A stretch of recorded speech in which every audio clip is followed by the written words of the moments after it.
Recording बेटा? हाँ जी, ये बड़ा इंपॉर्टेंट टॉपिक है बच्चे, ध्यान से सुनना। इम्परफेक्शन इन सॉलिड्स और डिफेक्ट्स इन सॉलिड्स, बिल्कुल ध्यान बोर्ड की तरफ।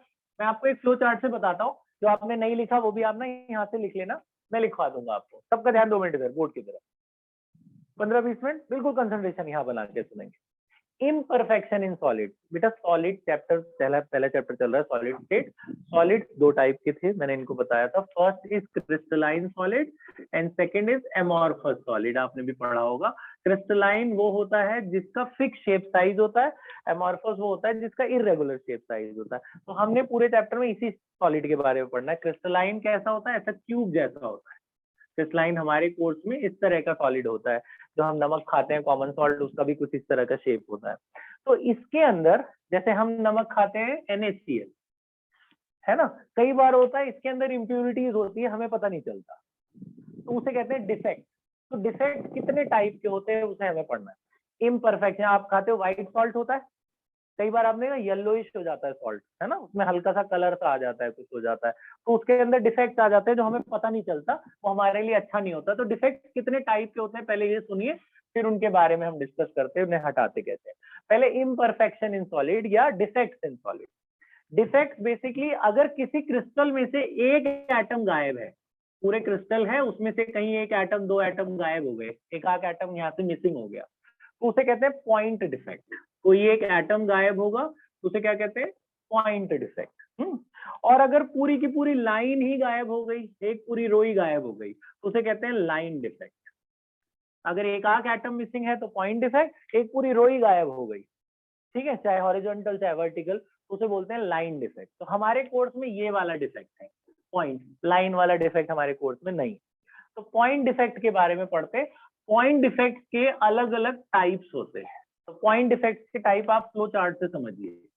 Types of point defect, types of point defect. Point defect के बच्चे हमारे कोर्स के अंदर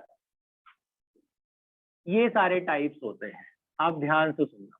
सबसे पहला जो डिफेक्ट है उसे कहते हैं स्टोइशियोमेट्रिक डिफेक्ट। सबसे पहला कौन सा है? स्टोइशियोमेट्रिक डिफेक्ट। दूसरे को कहते हैं इम्प्यूरिटी डिफेक्ट, इम्प्यूरिटी डिफेक्ट। और तीसरा होता है आपका नॉन स्टोइशियोमेट्रिक डिफेक्ट। तो मैं सारा समझा देता हूँ, आपने लिखा भी बहुत थोड़ा है क्योंकि बीच बीच में कुछ प्रॉब्लम हो रही थी, तो मैं नेक्स्ट उसमें भी आपको ये सारा लिखवा दूंगा। अभी आप बोर्ड से फ्लो चार्ट बना लेना। ये 3 कैटेगरी होती है, स्टोइशियोमेट्रिक, इम्प्यूरिटी और नॉन स्टोइशियोमेट्रिक। स्टोइशियोमेट्रिक डिफेक्ट क्या होता है? स्टोइशियोमेट्रिक का मतलब होता है ज्योमेट्री, शेप, मतलब डिफेक्ट होने के बाद भी उसका शेप वैसा का वैसा ही है। जैसे पहला क्यूब जैसा दिखता था, अभी भी वो, अगर हम माइक्रोस्कोप से देखेंगे अभी भी क्यूब जैसा ही दिख रहा है। हमें लग रहा है जी देखने में तो कोई डिफेक्ट हुआ ही नहीं है, लेकिन डिफेक्ट इंटरनली है, वो केमिकल टेस्ट से पता चलेगा। तो स्टोइशियोमेट्रिक डिफेक्ट होने के बाद उसकी शेप में कोई फर्क नहीं पड़ता, शेप सेम रहती है, सिर्फ स्टोइशियोमेट्रिक डिफेक्ट कहते हैं। अब इसके अंदर बच्चे 4 अलग अलग कैटेगरी है, तो वो 4 कैटेगरी देखो कैसी है। इसके अंदर 2 सब टाइप्स होते हैं, वो आप सब टाइप को समझिए। इसके अंदर 4 अलग अलग कैटेगरी है, तो उसको उन्होंने 2 अलग अलग कैटेगरी में बांटा हुआ है। Case one for non ionic solid. Non ionic solid, non ionic का मतलब क्या होता है? नॉन आयोनिक मतलब जैसे CH4 है, इसको तोड़ोगे इसमें आयन तो नहीं निकलेगा ना, ये तो शेयर करके बने होते हैं ना, कार्बन और हाइड्रोजन के बीच में शेयर करके बॉन्ड बना हुआ है, तो ये नॉन आयोनिक है जिसमें आयंस नहीं निकलते हैं। और दूसरा है for ionic solid, for ionic solid.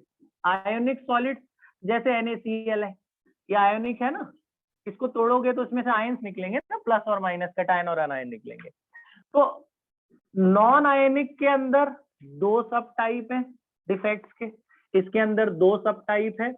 पहला है आपका वैकेंसी डिफेक्ट और दूसरा है आपका स्टोइशियोमेट्रिक, ये इंटरस्टिशियल डिफेक्ट, इंटरस्टिशियल डिफेक्ट। अब इनके मतलब समझिए। अब वैकेंसी और इंटरस्टिशियल में क्या फर्क है? तो नॉन आयनिक के अंदर ये 2 आते हैं, वैकेंसी और इंटरस्टिशियल। वैकेंसी क्या होता है? कई कई ऐसे सॉलिड होते हैं जिसको गर्म करो ना, अगर हीट करो उसमें उसमें से कुछ ऐसे एटम होते हैं जिनका मेल्टिंग पॉइंट बहुत कम होता है, तो वो वेपर बन के उड़ जाएंगे। ऐसे जैसे हमारे पास ये पूरा सॉलिड था, ये सॉलिड था और हमने गर्म नहीं किया, सन में पड़े, सन की रेस पड़ी, बहुत ज्यादा टेम्परेचर हुआ, तो एक आध एटम जो है बीच में से इवेपोरेट होके उड़ गया। ठीक है, मेटल में ज्यादा हीट पड़ी तो यहाँ से एटम भाप बना और उड़ गया है, और वो इवेपोरेट होके सबलाइम हो गया, गायब ही हो गया। यहाँ से एटम ही मिसिंग है, एक एटम भी हो सकता है, दो भी हो सकते हैं, और भी हो सकते हैं। तो अपनी साइड से, जो उनकी एक्चुअल साइट होती है उसे लैटिस साइट कहते हैं, तो अपनी लैटिस साइट से वो गायब हो गया, तो उसे कहते हैं वैकेंसी क्रिएट होना। तो वैकेंसी बन गई ना, खाली जगह बन गई है, तो उसे कहते हैं वैकेंसी डिफेक्ट। ठीक है, वैकेंसी डिफेक्ट क्या हुआ कि कुछ सब्सटेंस ऐसे होते हैं, आपसे पूछेंगे कि which defect arises when a solid is heated, तो आप आंसर लिखोगे vacancy defect. When a solid is heated, which defect arises, vacancy defect arises. फिर बोलते हैं what is the effect on this, अगर वैकेंसी हुआ तो उससे फर्क क्या पड़ा। एक तो वैकेंसी क्रिएट हो गई, वहां पे कोई और आके लग सकता है। दूसरा, इसकी डेंसिटी कम हो जाती है कि नंबर ऑफ एटम्स कम हो गए ना, वहां से एक एटम चला गया, तो density of the solid decreases. तो आपसे पूछा कि which defect arises when a solid is heated, आप बोलोगे वैकेंसी डिफेक्ट। फिर बोलेंगे उससे फिजिकली क्या फर्क पड़ा, तो आप बोलोगे density of the solid decreases, solid का डेंसिटी कम हो गया, ये फर्क पड़ा। अब आ जाते हैं दूसरे डिफेक्ट है, इंटरस्टिशियल डिफेक्ट। इंटरस्टिशियल क्या होता है कि जैसे ये हमारा सॉलिड था, ये हमारे एटम लगे हुए थे हैं, और बीच बीच में ये खाली जगह है, इस खाली जगह को वॉइड बोलते हैं ना, इस वॉइड का दूसरा नाम है इंटरस्टिशियल, इंटरस्टिशियल का दूसरा नाम वॉइड है। तो बीच में जो वॉइड लगा हुआ है, वहां पे कोई और आके लग गया, कोई और एटम आया और वहां आके फिट हो गया। हमारा सॉल्ट था जैसे किसी और कंपाउंड का, और उसमें कोई बाहर से आके लग गया बीच बीच में गैप में, तो वो उसे कहते हैं इंटरस्टिशियल डिफेक्ट। इंटरस्टिशियल डिफेक्ट में क्या हुआ कि बीच के वॉइड में आके कोई एटम आके लग गया, लैटिस साइड के अलावा वॉइड में आके कोई लग गया, तो उसकी वजह से हमारा खराब हो गया ना सॉलिड, की कोई और लग गया तो खराब हो गया वो सॉलिड। तो उसे क्या कहते हैं, उसे कहते हैं जी इंटरस्टिशियल डिफेक्ट, कि वॉइड में आके लग जाना। तो इससे क्या फर्क पड़ा, डेंसिटी बढ़ गई, इसमें नंबर ऑफ एटम ज्यादा नहीं आ गए, बाहर से आके कोई लग गया तो इसमें डेंसिटी इंक्रीजेस, इसमें डिफरेंस आया तो इसमें डेंसिटी डिक्रीज होती है वैकेंसी में, और इंटरस्टिशियल में डेंसिटी इंक्रीज होती है। बात समझ में आई फर्क दोनों में। तो इसमें इंटरस्टिशियल का मतलब वॉइड में आके लग जाना। ठीक, अच्छा अब आ जाते हैं आयनिक वाली कैटेगरी में। आयनिक सॉलिड, आयनिक सॉलिड के अंदर दो अलग अलग सब टाइप्स हैं। आयनिक सॉलिड के अंदर भी आपने दो अलग अलग टाइप लिखे, एक का नाम है फ्रेंकल डिफेक्ट और एक का नाम है स्कॉटी डिफेक्ट या शॉर्टी डिफेक्ट। तो इनमें इनमें जरा डिफरेंस हमने लिखे, इनके मतलब समझिए, रिकॉर्डिंग देख लेना, आप अपनी लैंग्वेज में बना के लिख सकते हो बाद में। फ्रेंकल डिफेक्ट और स्कॉटी डिफेक्ट, फर्क देखो। फ्रेंकल क्या होता है, फ्रेंकल डिफेक्ट में क्या होता है, एक ये डिफेक्ट कौन लोग शो करते हैं पहले वो, अच्छा ये आयनिक ही शो करेंगे, नॉन आयनिक वाले तो ये दोनों करेंगे वैकेंसी और इंटरस्टिशियल। फ्रेंकल वो शो करते हैं जिसमें कैटायन और एनायन, प्लस और माइनस वाले जो कंपाउंड हुआ आपका कैटायन और एनायन, इनके साइज में बहुत फर्क हो, कैटायन छोटा होगा, एनायन बड़ा होगा, तो वो लोग शो करते हैं जिनमें कैटायन और एनायन में बहुत डिफरेंस हो साइज। फिर होता क्या है इसमें, इसमें ऐसा होता है जी, जैसे कैटायन एनायन ऐसे करके हमारा सॉलिड है, कैटायन एनायन करके सॉलिड है, तो ये क्या करेगा अपना, कैटायन क्या करेगा, अपनी जगह से हटेगा, अपनी जगह से हटा, कैसे हटा, एयर प्रेशर एयर टेम्परेचर की वजह से अपनी जगह से हट के, it is dislocated from its normal side and move to an interstitial side. Cation अपनी जगह से हट के बीच के वॉइड में जाके लग गया, वॉइड में जो खाली जगह थी उसके साइज के फिट बैठती थी, वहां से डिसलोकेट हुआ, जाके वॉइड में लग गया, तो उसकी अपनी वाली जगह खाली रह गई, वहां से हट के कहीं और जाके लग गया, कहाँ लगा, वॉइड में जाके लग गया, तब जो डिफेक्ट अराइज हुआ उसे बोलते हैं फ्रेंकल डिफेक्ट। तो फ्रेंकल डिफेक्ट में cation is dislocated from its actual side and move to an interstitial side. ठीक है, तब जो डिफेक्ट अराइज होता है उसे क्या कहते हैं, फ्रेंकल डिफेक्ट। अच्छा स्कॉटी में क्या होता है, स्कॉटी कौन शो करता है, फ्रेंकल कौन शो करता है, इसमें कैटायन और एनायन में साइज में बहुत फर्क हो, और ये लोग वो शो करते हैं जिसमें कैटायन और एनायन एक जैसा ही होगा, ऑलमोस्ट एक जैसा साइज, थोड़ा मोड़ा फर्क होगा पिकोमीटर में नैनोमीटर में। तो इसमें क्या होता है स्कॉटी में, स्कॉटी में एक पेयर कैटायन और एनायन, जैसे ये मान लो ये कैटायन है और ये एनायन है, अपने क्रिस्टल से टूट के बाहर गिर जाएगा। एक पेयर कटायन और अनायन, एक से ज्यादा पेयर भी जा सकते हैं, वो अपने क्रिस्टल से बाहर गिर गया एक्सीडेंटली या कैसे भी, ठीक है। वो कटायन और अनायन पूरे गायब है, दोनों ही गायब है, एक कटायन एक अनायन गायब है। जैसे 10 कटायन गायब है तो 10 अनायन भी गायब होंगे, क्रिस्टल में है ही नहीं, वो टूट के कहीं बाहर गिर गए हैं, उस क्रिस्टल के अंदर मिसिंग है। So when a pair of cation and anion are missing from the crystalline solid, the defect arises is called Scotty defect. ठीक है, फ्रेंकल स्कॉटी फर्क समझ में? फ्रेंकल में क्या होता था, कैटायन अपनी जगह से हटके कहाँ लग जाता था, वॉइड में, तब जो डिफेक्ट राइज हुआ फ्रेंकल स्कॉटी में क्या होता है, एक पेयर कैटायन और अनायन अपनी जगह से हट गया, हट के क्रिस्टल में ही नहीं है, बाहर गिर गया कहीं, तो वो जो डिफेक्ट राइज हुआ उसे कहते हैं स्कॉटी डिफेक्ट। दूसरा डिफरेंस इसमें लिखने को आए तो जी, इसमें तो डेंसिटी में कोई फर्क ही नहीं पड़ा, जितने पहले थे उतने बाद में भी है, बस वो अपनी जगह से हट के कहीं और लगा है, तो सॉलिड में ही, बाहर तो गया नहीं। तो डिफेक्ट इसमें डेंसिटी सेम रही, डेंसिटी में कोई फर्क ही नहीं पड़ा, इसमें डेंसिटी कम हो गई क्योंकि बाहर गिर गया ना एक कैटायन अनायन, तो इसमें डेंसिटी डिक्रीजेस स्कॉटी में, और फ्रेंकल के अंदर डेंसिटी रिमेन सेम। ठीक है जी, तीन डिफरेंस होगा एक तरह से। तीसरा डिफरेंस कौन था, ये कौन शो करते हैं, ये वो शो करते हैं जो साइज में अलग अलग डिफरेंस हो, और ये वो शो करते हैं जिसमें साइज ऑलमोस्ट सेम हो। ठीक है, अच्छा चौथा डिफरेंस वो एग्जांपल लिख लेना, जो दोनों के एग्जांपल लिखवाए हैं। फ्रेंकल के अंदर क्या क्या लिखा है, ZnS, AgCl, AgBr, है ना, और उसके अंदर क्या लिखा है, CsCl, NaCl, ये सारे जो है आपके KCl। अब एक क्वेश्चन आता है कि एक ऐसा सॉलिड है जो दोनों में होता है, दोनों डिफेक्ट शो करता है, वो है AgBr। एक आपकी बुक में क्वेश्चन है कि which solid shows both the defect. AgBr Frenkel भी शो करता है, स्कॉटी भी शो करता है, बोलते क्यों, ये क्यों मैं लिखवा दूंगा, क्योंकि Ag और Br का जो साइज है वो मॉडरेट होता है, मतलब ज्यादा बहुत बड़ा भी नहीं होता, बहुत छोटा भी नहीं होता, तो दोनों की प्रॉपर्टी वेरीफाई करता है। ये क्या कहता था कि साइज एक बड़ा हो एक छोटा हो, तो ये दोनों ऑलमोस्ट सेम हो, तो इसमें बिल्कुल सेम भी नहीं होता और साइज में डिफरेंस भी होता है, तो दोनों की प्रॉपर्टी वेरीफाई कर देता है। Ag और Br का जो प्रॉपर्टी होती है वो दोनों के, उसमें दोनों के लक्षण दिखते हैं, दोनों की फीचर्स को वो शो करता है, तो इसलिए वो फ्रेंकल भी शो करता है, Ag अपनी जगह से हट के बीच में भी लग सकता है, और AgBr पूरा बाहर भी गिर सकता है, तो दोनों चीजें शो करता है। वो साइज में डिफरेंस हल्का फुल्का होता है उनमें, तो वो दोनों की प्रॉपर्टी शो करता है, इसलिए AgBr दोनों डिफेक्ट को शो करता है। यहाँ तक बात समझ में आ गई, यहाँ तक आपने लिख लिया है। अब उसके आगे इम्प्यूरिटी डिफेक्ट, ये आपने नहीं लिखा है, मैं आपको लिखवा दूंगा, लेकिन समझ लो आप पहले, ये फ्लो चार्ट बना लेना। अच्छा, तो इम्प्यूरिटी डिफेक्ट, इसके कोई सब टाइप नहीं है, इम्प्यूरिटी डिफेक्ट सिंगल है। ये कौन शो करते हैं, ध्यान से सुनना।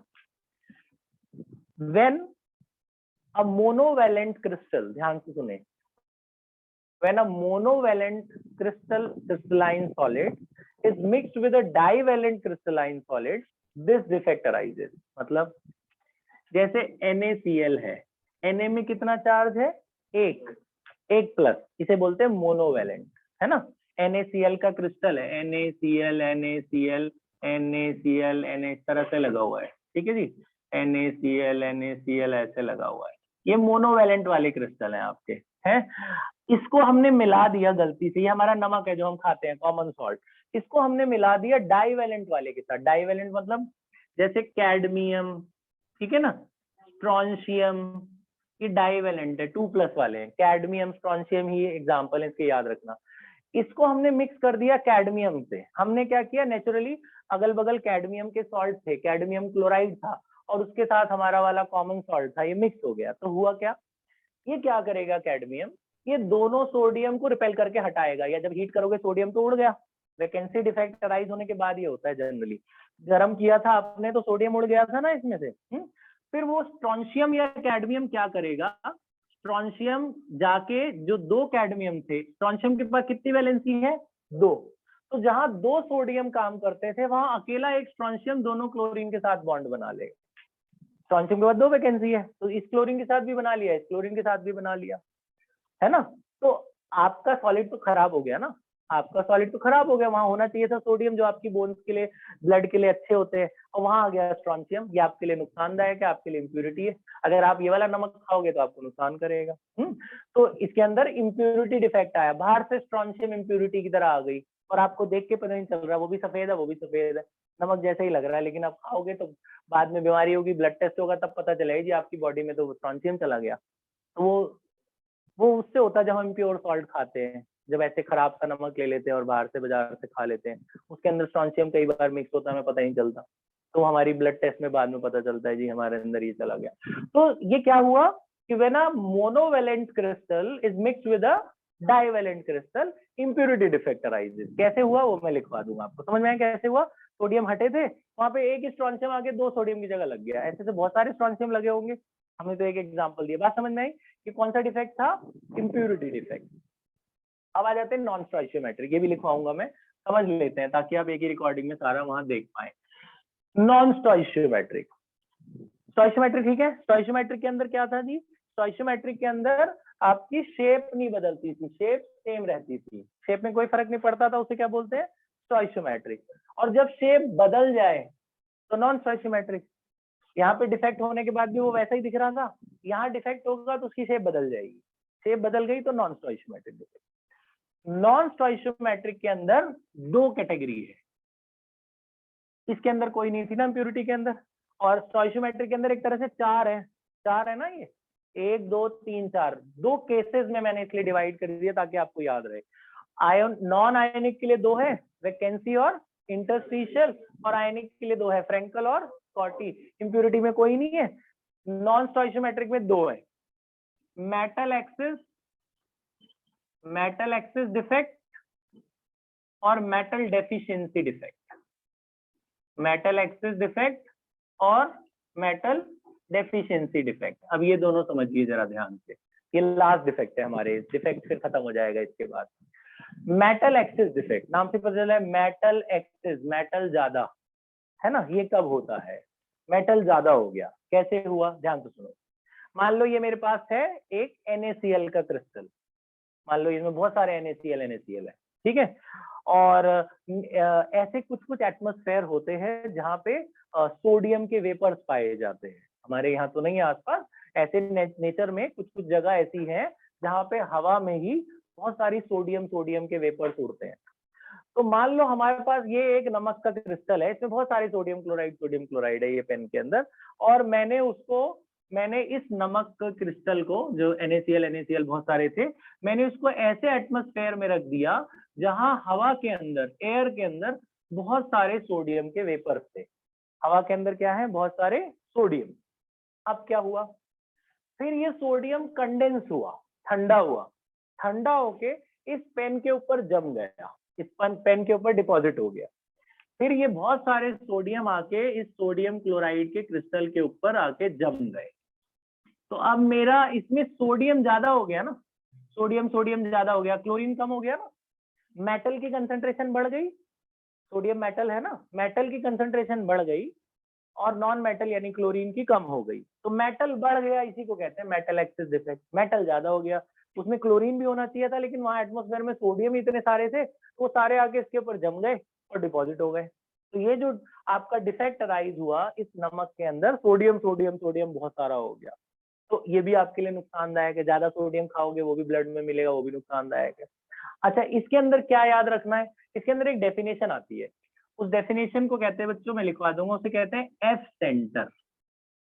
ये डिफाइन करने वाला, व्हाट इज एफ सेंटर।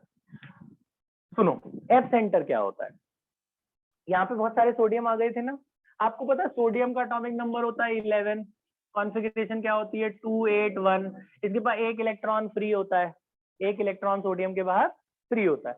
फिर वो एक इलेक्ट्रॉन क्या करेगा, जगह ढूंढेगा ना किसी के साथ बॉन्ड बनाने के लिए, तो वो जाएगा अगल बगल, अगर उससे कोई क्लोरीन होगा, क्लोरीन का एटॉमिक नंबर क्या होता है 17, कॉन्फ़िगरेशन क्या हुआ 287, इसके पास एक खाली जगह है ना 8 बनाने के लिए, तो ये सोडियम का एक इलेक्ट्रॉन जाएगा क्लोरीन के पास जाके अपना वहां पे उसकी जगह ले लेगा, मतलब उसके साथ बॉन्ड बनाने की कोशिश करेगा।